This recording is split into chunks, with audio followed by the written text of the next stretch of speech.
Hi everybody, it's Kathy Ekdahl from Personal Best Personal Training, and it's nice to be with you again for Mass Golf. I really appreciate the opportunity to be able to talk to you guys. As always, anything I show you, you might want to check with your physician before trying any new exercise. Just in case you have a contraindication to anything I'm showing you. But also remember, you can always email me, and that's Kathy at personalbestpersonaltraining.com if you have any specific questions about my exercises or about your fitness.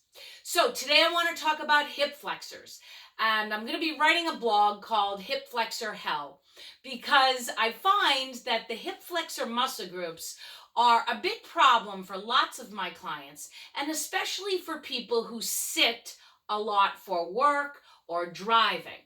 So what does that have to do with golf? Well, let me show you. So our hip flexors are muscles that are located right here in the front of the hips. And the hip flexors do this. They lift our knees up. Now, unless you're in a marching band, I know you're not doing a lot of marching, but these muscles can get very, very tight from sitting. So when I sit here at my desk, these muscles have shortened. And if you spend 2, 3, 4, 5 hours sitting and you spend additional time driving, these muscles get so tight that when you stand up, you can barely stand up. You'll feel like you're bent over. So there's a big problem with that, because when these muscles get tight here, what they actually also do is they pull our pelvis forward. This is called anterior tilt. So now these muscles that attach here at your hip bones pull you forward. Your back is archy. It's going to get wicked tight. You're kind of in this forward bend and you feel stuck like that. But the big part that's a problem for golf is when these are tight and our pelvis is tilted forward, we can't get into a pelvic tilt.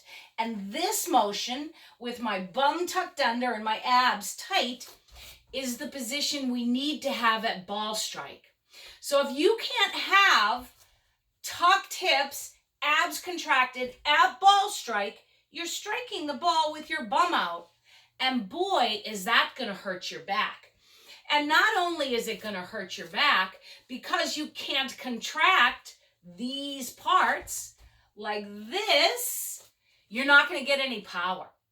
So even though we don't go around marching, sitting makes these really tight. It tilts our pelvis, and then we can't access our abs and our glutes for ball strike and to create a power transference from our feet to our club head. So I want to show you 3 different ways to stretch the hip flexors. Now let me just say, if your hip flexors are tight, this takes a lot of work. So you gotta have patience. The stretch will temporarily help, but the most important thing is that you just don't sit for extended periods of time. So the first stretch I'm going to show you is a standing stretch. I do this a lot on the golf course because I'm in an anterior tilt and I'm trying to correct it. So the way that I do that is I'll take one foot up on the golf cart, the other foot is pointed straight ahead, and I just gently lunge into this front hip. Now sometimes I'll pull my heel up on the back foot, tuck my hips under, and I'm getting a nice stretch. Now, if you bring your arm up, you're going to get even more stretch. So if you do this and you don't feel anything, it means you're not that tight. So that's really a pretty good thing. Don't worry about it if you can't feel it. But if you can feel it, you're going to stay here and you're going to breathe. You're going to give yourself a really nice opening here through the front of the hips. The other hip flexor stretch, also activation drill that I do pre-round, is a standing knee pull. So when I'm pulling one leg in, I'm stretching the hip flexor on the other side. I'm also working on my balance, right? So I pull in, and then I shift to the other side. Nice. So I recommend some of those for your warm-up. Okay, so those are standing variations of nice hip flexor openings. We're going to go down on the floor and I'm going to show you one more. So here, we're going to go down on the floor and I'm in this half kneeling position. My back foot is curled under because that makes it harder. When I have it out flat, I'm not going to get the same stretch. And you'll notice in this pose that I'm in a neutral hip, the knee is bent, my bum is squeezed, my abs are in. This is getting this part of your hip. Now, sometimes you'll see people leaning way over like this. I mean, the problem with that is now I'm in an arched back. Now my pelvis is tilted forward and I'm not stretching my hip flexor. But if I come up and I tuck and I hold, I am getting a giant stretch here. And then sometimes I'll bring my arm up and I'll hold this because the hip flexor, some of the hip flexors come all the way up into your torso. So those are wonderful stretches for your hip flexor. Whether you do it standing as a balance drill or half kneeling like this, you're going to get a really big release of your hip flexors. You know, the other thing just to touch on briefly is that, as I mentioned, when your hip flexors are tight, your glutes can't contract and produce a pelvic tilt.